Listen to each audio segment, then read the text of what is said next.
Sejam todos bem-vindos ao meu canal. No vídeo de hoje vou recapitular a história de um episódio da série Amor, Morte e Robôs, chamado O Gigante Afogado. No início do episódio, 3 cientistas dirigem a uma praia, enquanto um deles, chamado Steven, narra sobre um gigante morto nu. No dia anterior, uma grande tempestade atingiu o mar, levando o cadáver de um gigante até a costa. Os pescadores locais surpresos contataram as autoridades que, a princípio, se recusaram a acreditar em tais notícias bizarras. Mas quando as pessoas começaram a visitar a praia e a voltar com histórias malucas, os cientistas decidiram ir ver por si próprios. E assim, Steven e seus colegas, que pensavam que todo mundo estavam apenas blefando sobre o gigante morto, agora estão diante dele. Uma multidão rodeia o cadáver com medo de tocá-lo antes de ter certeza absoluta de que está seguro. Os colegas de Stephen acham que o homem pesa algo em torno de 80 toneladas. Steven narra que a grande proporção de seus braços torna difícil para eles descobrirem sua idade. Mas olhando para o nariz e a boca definidos do gigante, ele acredita que foi um jovem com um temperamento modesto e uma idade por cerca de 30 anos. Os três circundam o corpo do gigante, inspecionando. Steven vê uma piscina de água que foi coletada na palma da mão do cadáver do gigante, onde pequenos peixes nadam. Steven diz que, além do tamanho do gigante, o simples fato dele existir é o que mais surpreende. Ele compara a existência do gigante com a multidão na praia e conclui que eles são apenas cópias imperfeitas e insignificantes dele. Enquanto Stephen olha para a criatura hipnotizado, seu colega sobe no peito do cadáver e acena em direção à multidão, indicando que é seguro chegar perto dele. As pessoas correm em sua direção, enquanto torcem e sobem no topo do gigante. Alguns comentam que o corpo é de borracha e é saltitante. As crianças começam a brincar no peito dele, sujando com os sapatos. Stephen, no entanto, não o toca nem sobe. Ele e seus colegas olham para o gigante de longe enquanto escrevem suas anotações. Com o passar do tempo, as pessoas se cansam de brincar com o gigante morto e todos voltam para casa.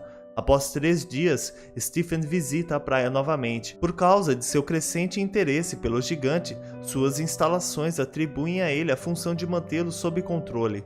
Stephen afirma que não era mórbido em ficar de olho em uma pessoa morta, porque para ele, o gigante estava mais vivo do que as pessoas ao seu redor. Ele observa enquanto as crianças brincam de deslizar no peito do cadáver, e alguns trabalhadores planejam massacrar seus ossos do fêmur. O cadáver tornou-se propriedade pública. No dia seguinte, Stephen deliberadamente adiou sua visita à praia até o final da tarde para que ninguém estivesse por perto. Quando ele chega lá, o cadáver parece estar em mau estado e começou a se decompor. Uma adolescente se senta confortavelmente na orelha do gigante, usando-a como uma cadeira. Stephen percebe que o rosto do gigante tem uma aparência muito menos jovem do que antes. Ele presume que é por causa da imersão prolongada na água do mar e da tumefação do tecido, enquanto um caranguejo rasteja para fora da boca do gigante. O cientista afirma que não demorará muito até que ele se decomponha completamente. Stephen finalmente teve coragem de pisar no cadáver.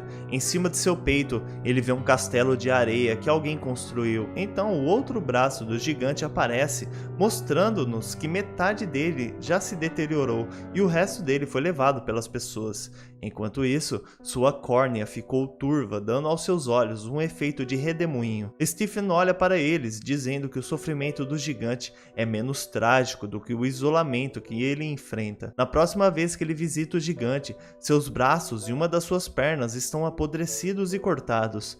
Stephen anda olhando para o cadáver que foi vandalizado por adolescentes que grafitaram insultos em seu corpo. Ele reluta em testemunhar o fim da criatura magnífica, mas os insultos o fazem sentir que a criatura é mais humana, porque parece mais vulnerável para ele agora. Quando Stephen chega à praia no dia seguinte, ele fica quase aliviado ao ver que a cabeça do cadáver foi removida. Os pássaros comem sua carne enquanto Stephen o observa de longe. Sem a cabeça, o cadáver parecia menos humano, o que reduz a relação de Stephen com o cadáver que ele havia formado. Depois desse dia, ele não vai à praia por algumas semanas. Em sua próxima jornada, ele testemunha que qualquer característica que indique que o cadáver já foi humano desapareceu completamente. A única coisa que resta são as entranhas em decomposição, que uma vez fez parte dessa magnífica criatura. A essa altura, o interesse da multidão pelo gigante já sumiu. Meses depois da chegada do gigante,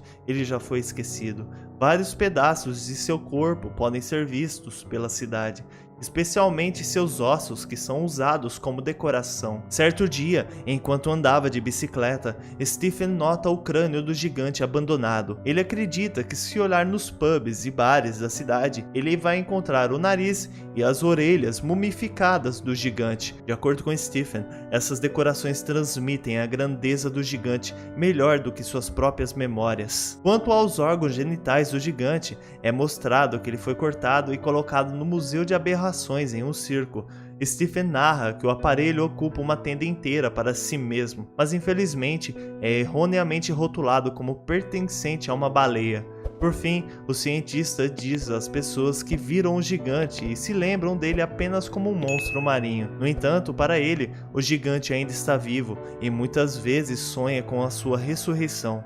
Em seus sonhos, o gigante caminha pela cidade recolhendo seus fragmentos em uma viagem de volta ao mar. O episódio, embora curto, tem um significado profundo e metafórico em cada cena. Os fãs do episódio interpretam à sua maneira, mas muitos acreditam que o narrador Stephen é o próprio gigante. Stephen sente a dor do gigante morto quando ninguém mais pode, então alguns fãs pensam que o Stephen e o gigante são a mesma pessoa. O gigante pode estar tentando se comunicar por meio de Stephen. Além disso, a maneira como Stephen descreve os vários estágios da decomposição do cadáver com tantos detalhes nos faz pensar se ele é quem está passando por esses estágios. A decadência do cadáver do gigante também é vista como uma metáfora para várias pessoas. O narrador Stephen observa a decomposição do cadáver de muito perto em cada estágio. Primeiro, ele vê o processo que deveria acontecer, que é o seu corpo se deteriorando com o passar do tempo.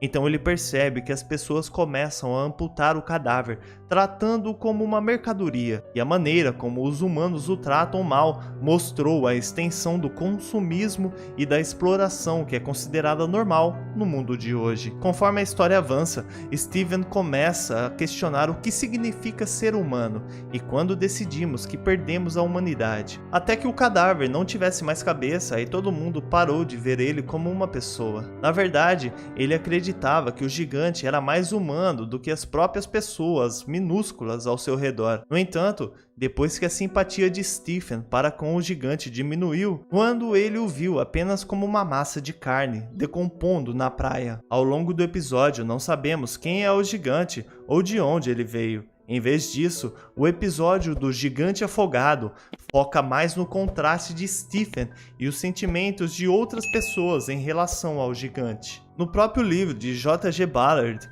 ele conclui com um detalhe sobre o apêndice do gigante sendo exibido em um circo. Isso é para enfatizar o quanto o gigante foi humilhado, embora tenha uma existência maior que todos eles. Também denota a natureza superficial e exploradora do ser humano.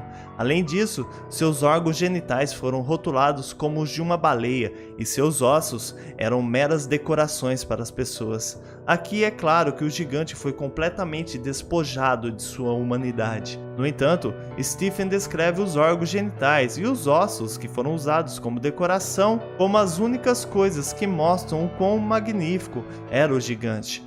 Embora ame e se lembre da criatura mais do que qualquer outra pessoa, ele acredita que sua memória de seu corpo em decomposição nunca teria transmitido sua grandeza como as partes preservadas de seu corpo o fazem. O gigante era apenas um mito antes de ser levado para a costa.